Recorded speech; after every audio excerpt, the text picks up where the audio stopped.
Hi friends, today video Realme 5 மொபைலோட display change பண்ணியிருக்கேன். அதை தான் இப்போ உங்களுக்கு வீடியோ எடுத்துகிட்டு இருக்கிறேன். மேக்ஸிமம் பார்த்தீங்கன்னா டிஸ்பிளே மாற்றினாங்களா பேஸ்டிங் பண்ணிவிட்டு லப்பர் பேண்ட் போட்டு தான் பண்ணுவாங்க. ஆனால் நான் மேக்ஸிமம் எல்லாமே கிளிப்பு போட்டு தான் பண்ணுவேன். அதை பாருங்கள். ஏன்னா கிளிப்பு நீங்கள் போட்டிங்கன்னா தான் எல்லா பக்கமும் வந்து கரெக்டாக அந்த டிஸ்பிளே வந்து ஃபிக்ஸ் ஆகும். சைடில் லைட்டிங் எதுவுமே தெரியாது.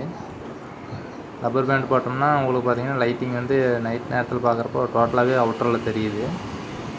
அதேமாரி கிளிப்பு பார்த்திங்கன்னா நம்ம போட்டுக்கலாம். ஆனால் அந்த கிளிப்பு போடுறப்ப நம்ம ஃப்ரேம் வந்து டோட்டலாகவே எல்லா கார்னருமே நல்லா க்ளீன் பண்ணிக்கணும்.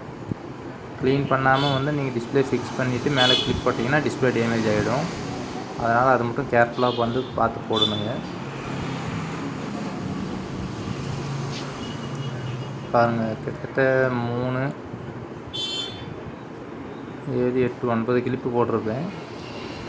நல்லா ஹெவியாகவும் உங்களுக்கு பேஸ்டிங் பிடிக்காது, கேப் வராது, நல்லா ஃபினிஷிங் உங்களுக்கு நீட்டாக இருக்கும். ஆனால் அதை ஃபிக்ஸ் பண்ணுறப்ப வந்து பார்த்திங்கன்னா கேர்ஃபுல்லாக கிளிப்பு போடணும். கொஞ்சோண்டு crack ஆகிடுச்சுனாலும் display out.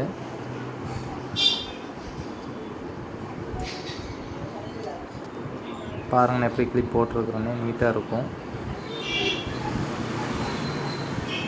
Mobile service, மொபைலோட டிப்ஸு ட்ரிக்ஸு, கேமரா டெஸ்டிங் இது எல்லாமே இந்த யூடியூப் சேனல் வந்து அப்லோட் பண்ணிகிட்டே இருப்பாங்க. உங்களுக்கு மொபைல் சர்வீஸ் பற்றி ஏதாச்சும் டவுட் அப்படின்னா கமெண்ட் பண்ணுங்கள். சேனல் வந்து சப்ஸ்கிரைப் பண்ணிக்கோங்க, லைக் பண்ணி வச்சுக்கோங்க. அப்போ தான் பார்த்தீங்கன்னா டெய்லி அப்லோட் பண்ணுறது உங்களுக்கு நோட்டிஃபிகேஷன் காட்டிகிட்டே இருக்கும். நோட்டிஃபிகேஷன் ஆளில் கொடுத்து வைங்க. பாருங்கள் கிளிப்பு போட்டிருக்கு.